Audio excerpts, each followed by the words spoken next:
Palantir reports earnings Monday after close. They've beaten EPS estimates 4 straight quarters by margins of 14, 24, 9, and 14. The stock is down from 165 to 123 over the past 3 months. We ran the 3-month hourly FSR going into this report. Here's what the data shows. Palantir builds AI and data analytics software for government and commercial clients. In 2025, they generated $4.5 billion in revenue. 54% from government contracts, 46% from commercial. Their 4 software platforms, Gotham, Foundry, Apollo, AIP, are used across defense, intelligence, healthcare, utilities, and enterprises. The Zacks consensus estimate for Monday's quarter is 38 cents EPS, and analysts have been revising estimates upward over the past 60 days.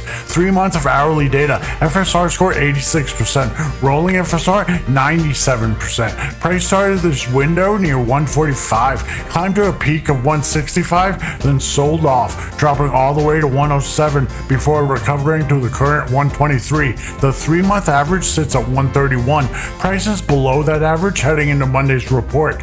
Rolling FSR has been remarkably stable throughout, holding mostly between 93 and 99 with only brief dips. The sell-off from 165 to 107 happened in a structured pattern way despite the size of the move. 4 consecutive quarters of EPS beats is the data point that matters most going into Monday. The surprise percentages have been consistent, not flukes, not one-time items. Palantir has been reliably beating estimates. The question is whether they make it 5. 86.7 overall FSR with 97.5 rolling on a stock that's pulled back 25% from its recent high, heading into a strong earnings track record. That's an interesting setup. The structure has been orderly throughout the decline. Monday's report either reverses that pullback or confirms the current downtrend.